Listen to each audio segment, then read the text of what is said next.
दोस्तों इस वीडियो में हम एक फाइनेंशियल प्लानिंग करेंगे और ये मान के चलेंगे कि मान लो अगर किसी की सैलरी 20,000 रुपए है तो उसे किस हिसाब से अपनी इन्वेस्टमेंट करनी चाहिए और किस हिसाब से उसे अपनी सेविंग करनी चाहिए। अब इस वीडियो के स्टार्टिंग में एक बहुत जरूरी बात बताता हूं, सैलरी कभी भी कम या ज्यादा नहीं होती।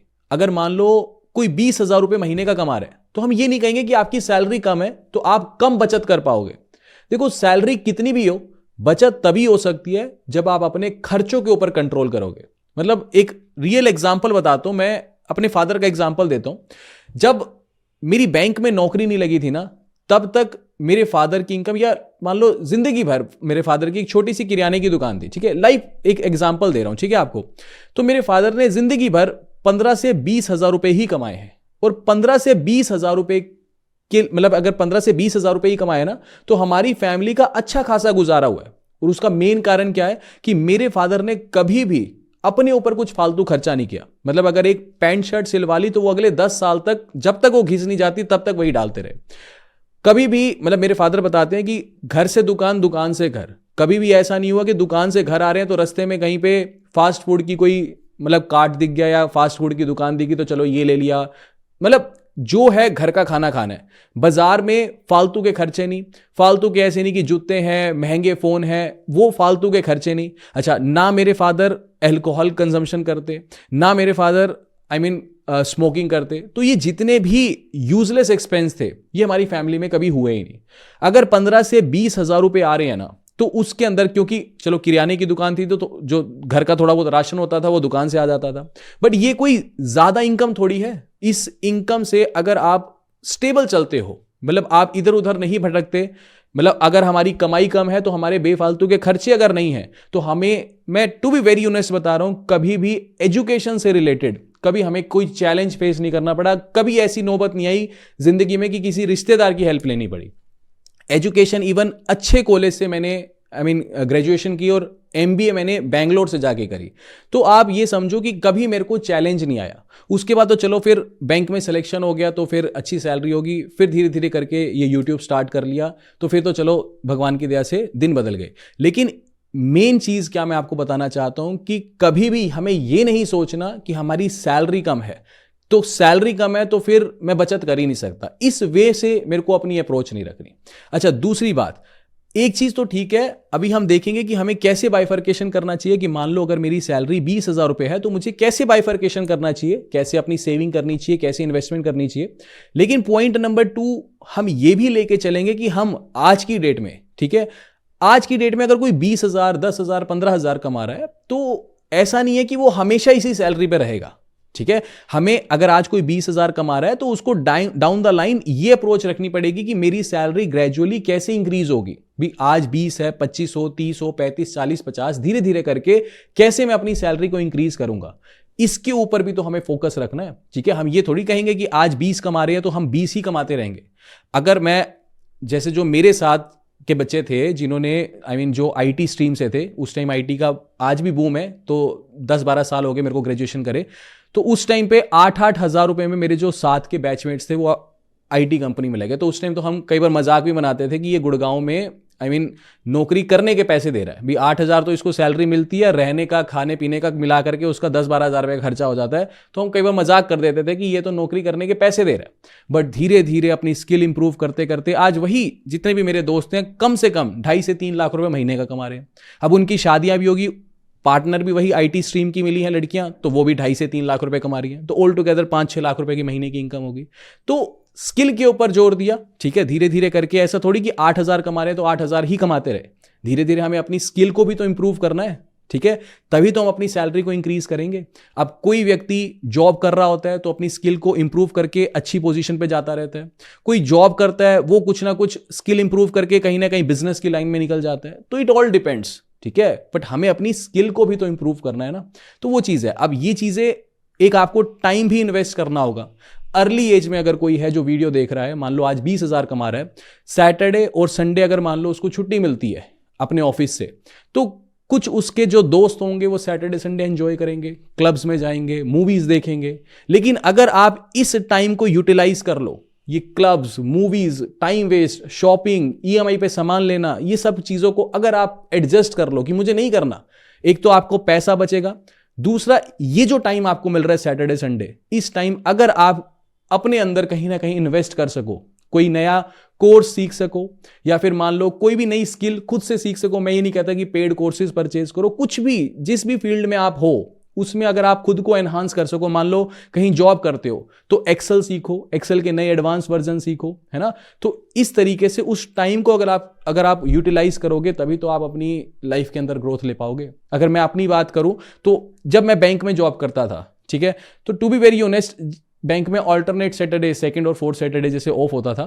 तो जब सैटरडे संडे ऑफ होता था तो हर कोई एंजॉय करता था, कोई मूवी देखने जा रहा है, कोई गेम खेल रहा है, लाइक चिल मोड में रहते थे सारे। लेकिन उस टाइम मेरे को ऐसा होता था कि नहीं यार, मतलब बैंक में ना इंटरनल एग्जाम्स होते हैं, ठीक है, अगर आप वो इंटरनल एग्जाम क्रैक करते हो तो आपको प्रमोशंस मिलती हैं। तो मैं उसकी तैयारी करता रहता था। तो जब मैं उसकी तैयारी करता था तो मेरे को साथ साथ ऐसा लगा कि चल पढ़ तो रहे हैं, एक काम करते हैं, यही पढ़ाना शुरू करते हैं। तो मैंने यूट्यूब पे वीडियोस डालने शुरू करे, वो धीरे धीरे वीडियोस चलने लगे, उस पर अच्छा व्यू आने लगा।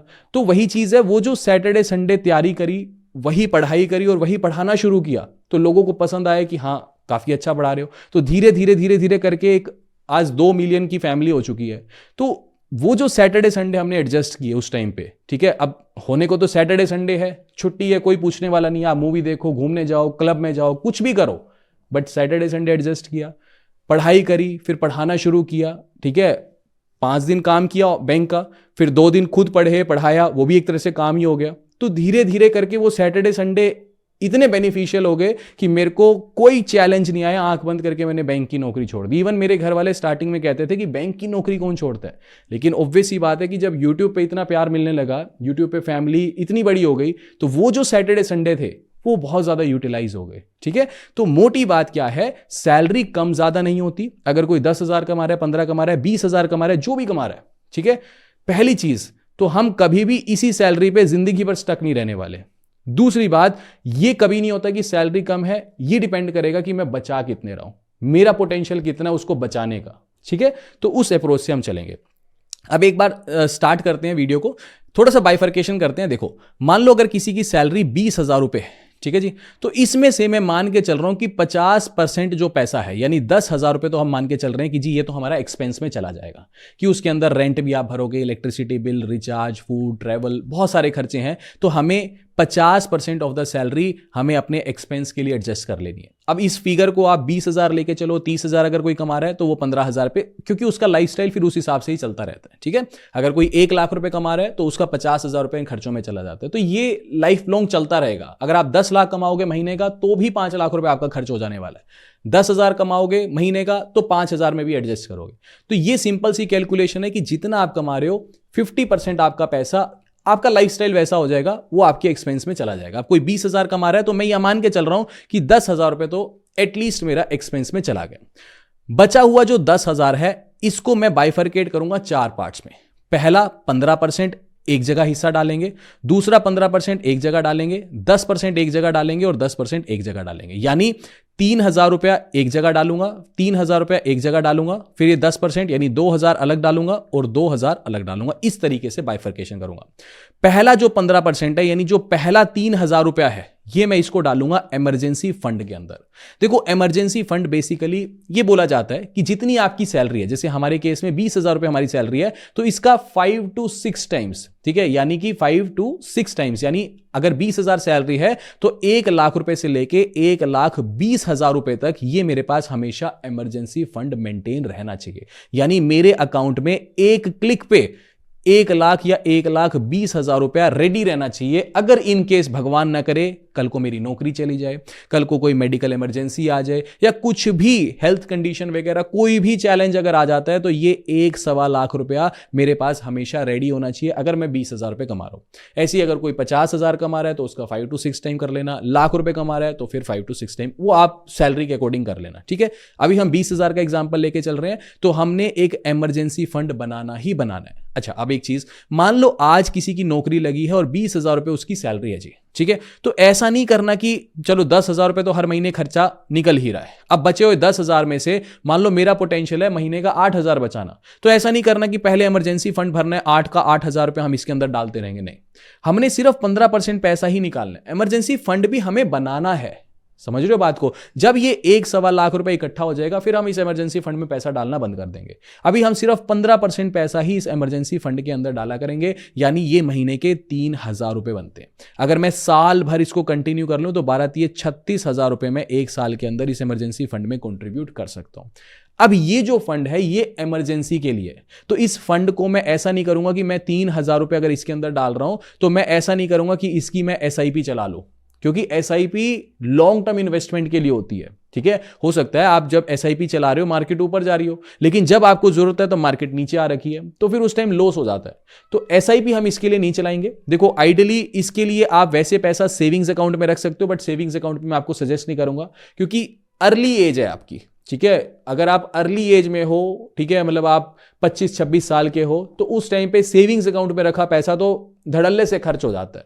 तो इतना मैं जानता हूं कि कोई नहीं रुक सकता, वो सेविंग्स अकाउंट में रखा बैलेंस उसको खटकता रहेगा कि चल यार कुछ ले ही लेते हैं। तो सेविंग्स अकाउंट में इसलिए मैं सजेस्ट नहीं करता, रखने में आप रख सकते हो, बट ये मत करो, सेविंग्स अकाउंट में रखोगे तो खर्च हो जाएगा। इसके लिए आप शॉर्ट टर्म की FD करा सकते हो, जैसे 90 डेज की FD करा ली है ना, और मान लो 120 दिनों की FD करा ली, या फिर आप इसको डेट म्यूचुअल फंड में भी रख सकते हो, जैसे लिक्विड फंड के अंदर पार्क करके रख दिया। तो डेट म्यूचुअल फंड में ये है कि चलो 8-9% के आसपास रिटर्न मिल जाते हैं, FD से ज़्यादा ब्याज भी मिल जाता है, और मार्केट भी स्टेबल रहती है। ऐसा नहीं कि SIP की तरह, इक्विटी की तरह की मार्केट ऊपर जा रही है फिर नीचे आ रही है, फिर ऊपर जा रही है नीचे आ रही है, तो स्टेबल सी रहती है मार्केट, 8-9% का रिटर्न मिलता ही रहता है। तो बेस्ट ऑप्शन यही है कि इस इमरजेंसी फंड को हम डेट म्यूचुअल फंड्स के अंदर पार्क करके रखेंगे। ठीक है जी, चलो अब हमारा इमरजेंसी फंड हो चुका है। उसके बाद अगला जो 15% है, ठीक है, अब एक चीज समझते हैं, थोड़ा बाइफरकेशन करते हैं कि 20,000 हमारी सैलरी थी, 10,000 हमारा खर्चे में चला गया, 3,000 रुपया हमने इमरजेंसी फंड में डाल दिया, 13,000 रुपये मेरा खर्च हो चुका। अगला जो 3,000 रुपये है इसको मैं इन्वेस्ट करूंगा, और ये मेरी लॉन्ग टर्म इन्वेस्टमेंट रहने वाली है। ठीक है, अब ये मत समझना कि देखो, अब कैलकुलेशन में तो मैं आपको ये बता दूं, 3,000, जैसे बहुत सारे लोग बताते हैं 3,000 रुपए की SIP चलाओ, धीरे धीरे जुड़ता रहेगा, फिर उस पर ब्याज मिलेगा, है ना, कंपाउंडिंग इंटरेस्ट के हिसाब से आपके बन गए 2 करोड़ रुपए, 1 करोड़ रुपए। ऐसा प्रैक्टिकली पॉसिबल नहीं है, लेकिन मुझे रेगुलरिटी लानी जरूरी है। एक चीज हमेशा याद रखना, अगर अकाउंट में बैलेंस जीरो रहेगा ना हमेशा, कि मान लो 20,000 आए, 20,000 खर्च हो गए, अगले महीने 20,000 आए, 20,000 खर्च हो गए, कभी पैसा नहीं जुड़ेगा। पैसा जोड़ने की आदत तभी लगती है जब हम धीरे धीरे करके पैसा जोड़ना शुरू करते हैं। 500 रुपए से भी शुरू करो ना। बचपन में क्या सिखाते थे कि गुल्लक देते थे, उसके अंदर बोलते थे कि पैसा डालो। जब उस गुल्लक के अंदर 10 सिक्के भी इकट्ठे हो जाते थे तो मन करता था कि यार 11वां सिक्का भी डालूं। यही चीज प्रैक्टिकल लाइफ के अंदर भी है। अगर अकाउंट बैलेंस हमेशा जीरो रहेगा ना, कभी भी नोट कर लेना, आपके आसपास कोई दोस्त होगा, अगर उसका अकाउंट बैलेंस हमेशा जीरो है, ठीक है, तो वो सेविंग स्टार्ट ही नहीं कर पाता। उसको अंदर से ही इच्छा नहीं आती कि मैं अपनी सेविंग स्टार्ट करूं। लेकिन अगर आपके अकाउंट में आपने जैसे तैसे भी जोर मार के 10,000 भी इकट्ठे कर लिए ना, तो फिर आपका मन करेगा यार 2,000 और डाल यार, 5,000 और डाल यार। तो ये मन करता है कि यार इसको लाख कब होगा, ये लाख कब इकट्ठा होगा। तो ये चीज हमेशा याद रखना। पहली चीज तो आज हम 3,000 रुपए की इन्वेस्टमेंट कर रहे हैं, कल मेरी सैलरी जब 30,000 होगी तो फिर मैं इसका 15% यानी उस टाइम पे फिर मैं 4,500 रुपए इसके अंदर डाल सकता हूं। तो ऐसे करके जब मेरी सैलरी बढ़ेगी वैसे वैसे मेरी सेविंग्स भी बढ़ेगी। अब अगला जो 15% है ये हम इन्वेस्टमेंट करेंगे, और इस इन्वेस्टमेंट को हम छूने नहीं वाले।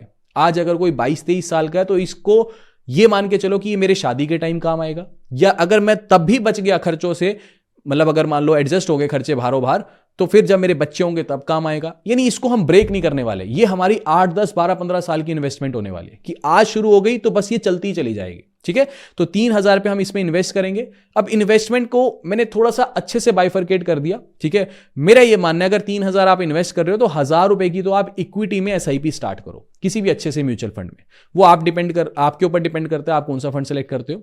ऐसे ही 1,000 रुपए आप RD के अंदर इन्वेस्ट कर सकते हो, और 1,000 रुपए आप PPF के अंदर इन्वेस्ट कर सकते हो। ये वैसी इन्वेस्टमेंट आपके ऊपर कंप्लीटली डिपेंड करेगी। मान लो अगर कोई एग्रेसिव इन्वेस्टर है तो फिर मैं ये कहूंगा कि 1,000 रुपया RD में रहने दो। ठीक है, क्योंकि सेफर साइड के लिए हम PPF तो चला ही रहे हैं। PPF हम जरूर चलाएंगे, एक PPF अकाउंट जरूर होना चाहिए। मैं कहता हूं अगर आप 100 रुपया बचाते हो तो भले ही 20 रुपया PPF में डालो, 80 रुपया अगर आप बहुत एग्रेसिव हो तो चाहे इक्विटी में डालो, कोई प्रॉब्लम नहीं है, लेकिन कुछ एक इन्वेस्टमेंट PPF में होनी चाहिए। PPF में बेसिकली 15 साल की एक सरकारी इन्वेस्टमेंट है। 15 साल से पहले हम उसको तोड़ नहीं सकते, तो कुछ भी हो जाए मैं उस गुल्लक को तोड़ ही नहीं सकता, 15 साल के बाद टूटेगी तो मेरा पैसा तो जुड़ेगा ही जुड़ेगा। बाकी आपकी आरडी, एफडी, इक्विटी है ना, डेट म्यूचुअल फंड, इक्विटी में डालो, कहीं मर्जी डालो, उसको तोड़ तो सकते हो ना। जब भी खर्चा लगा नहीं आप 2 मिनट में तोड़ के अपने हाथ में पैसा ले लोगे, लेकिन पीपीएफ को तोड़ नहीं सकते। तो वो धीरे धीरे करके, भले इंटरेस्ट रेट 7.1% है, कोई प्रॉब्लम नहीं है, सरकारी 100% सेफ है, गुल्लक तोड़ नहीं सकता, तो मेरा पैसा धीरे धीरे जुड़ता जाता है। ठीक बात है। तो चलो, अब ये आपके ऊपर डिपेंड करता है। आरडी नहीं चलानी तो मत चलाओ, बिल्कुल सेफर साइड चलना चाहते हो तो तीनों में बराबर बराबर डाल दो। अगर आरडी नहीं चलानी तो 2000 पे एसआईपी में डाल दो। अगर एग्रेसिव इन्वेस्टर हो, कोई डर नहीं लगता, कोई दिक्कत नहीं है। तो बाकी तो ठीक है, मार्केट ग्रोइंग है, धीरे कभी ऊपर नहीं कभी नीचे, थोड़ा सा रिस्क रहता है, बट ठीक है ठीक है। अगर एग्रेसिव इन्वेस्टर हो तो 2000 पे हम फिर एसआईपी के अंदर डाल लेंगे, और 1000 रुपया पीपीएफ के अंदर तो डालना ही डालना है। ठीक है, ये खोलना ही खोलना है, पीपीएफ तो हमें खोलना ही खोलना है। ठीक है जी। चलो फिर अब हमारे पास थोड़ा सा, अब देखते हैं, एक बार इसको यहीं बना लेते हैं। अब हमारे पास 20,000 रुपए थे जी, 10,000 रुपये मेरा खर्चे में चला गया। अच्छा, एक चीज मैंने प्रण लिया है कि मैं फालतू के खर्चे नहीं करूंगा, क्योंकि अब ये वीडियो हम देख रहे हैं तो कोई फालतू के खर्चे नहीं करेंगे, कोई हम क्लब्स में नहीं जाएंगे, रोज के कपड़े, जूते, ठीक है, आईफोन्स, ठीक है।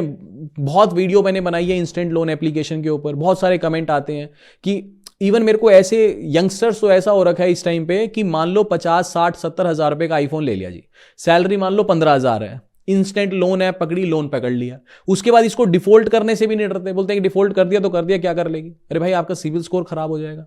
कितने लोग सिविल स्कोर खराब कर देते हैं, सिविल स्कोर की अहमियत नहीं समझते। आज आपकी सैलरी 20,000 है, आपने 70,000 रुपए का लोन ले लिया, उसको डिफॉल्ट कर दिया, ठीक है, आपने कहा आईफोन आ गया, चलो ठीक बात है, आपने लड़कियों को दिखा दिया, आप खुश हो अपनी जगह पे।